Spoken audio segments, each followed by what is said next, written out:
గతంలో ఎప్పుడు కూడా మతం ప్రాతిపదికన ఎప్పుడు దాడులు జరగలేదు. గతంలో కూడా కాశ్మీర్లో దాడులు జరిగితే ఒక దగ్గర 6 మంది 7 మందిని చంపేశారు, ఒక దగ్గర 9 మందిని చంపేశారు, వాళ్ళు ముస్లిమ్స్ అన్నారట. సో ఇప్పుడు జరిగినటువంటి ఈ దాడిలో మతం పేరు చెప్పి పర్టికులర్గా చంపడము, సో దీన్ని పర్టికులర్గా మతం అంటూ హైలైట్ చేయడం అనేది నేను ఇక్కడ ప్రశ్నిస్తున్నాను. క్లియర్గా చెప్తున్నారు కొంతమంది ఉన్మాదులు, మీరు అన్నట్టు మత విధ్వంసాలు రెచ్చగొట్టాలని, జాతి సమైక్యతను దెబ్బతీయాలని అనుకున్న కొంతమంది పాకిస్తానీ తీవ్రవాదులైన ముస్లిమ్స్ మీరు హిందువులా అని అడిగి మరీ జాడి చేశారు. సరే, ఇది దేశభక్తికి సంబంధించిన విషయం, పేట్రియాటిక్ రీజన్. ఖచ్చితంగా డిఫరెంట్ ప్లేసెస్ నుంచి ఇప్పుడు దాకా జరిగిన మీరు దాడి చూస్తే కాశ్మీర్లో ఉన్న ప్రాంతీయంగా జరిగింది. మనకు తెలుసు ఎప్పటి నుంచో కాశ్మీర్లో కొన్ని తగాదాలు జరుగుతున్నాయి, అక్కడ కొంతమంది ఉద్రిక్తత ఎదుర్కొంటున్నాం.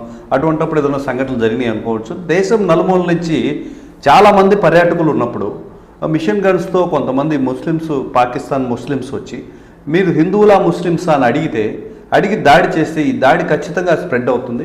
ఖచ్చితంగా ఇది మతం పేరున జరిగిన దాడి అనేది తెలియజేస్తున్నారు. అంతేగాని మత విధ్వంసాలు రెచ్చగొట్టడానికి కానీ, మతం పేరుతో ఈ అలిగేషన్ పెద్ద చేయాలని కానీ మన ఎన్డీఏ కూటమి అయితే లేదు. ఖచ్చితంగా కూడా ఉగ్రవాదులు దాడికి మనం ఆ కుటుంబాలకి ఇంకోటి బ్లండర్ ఏంటంటే, చిన్నపిల్లల్ని ఆడపిల్లల్ని వదిలేసి కుటుంబ పెద్దని టార్గెట్ చేసి మీసాలు వచ్చిన మొగోళ్ళు, మధుసూదన్ గారి భార్య చెప్పినట్టు మీసాలు వచ్చిన మగాళ్ళని టార్గెట్ చేసి చంపేసి మమ్మల్ని చంపండి అంటే మేము ఇండియన్సే, హిందూసే, మమ్మల్ని చంపండి అంటే లేదు వెళ్ళి మోడీకి చెప్పండి కాశ్మీర్ మాది అన్నారు.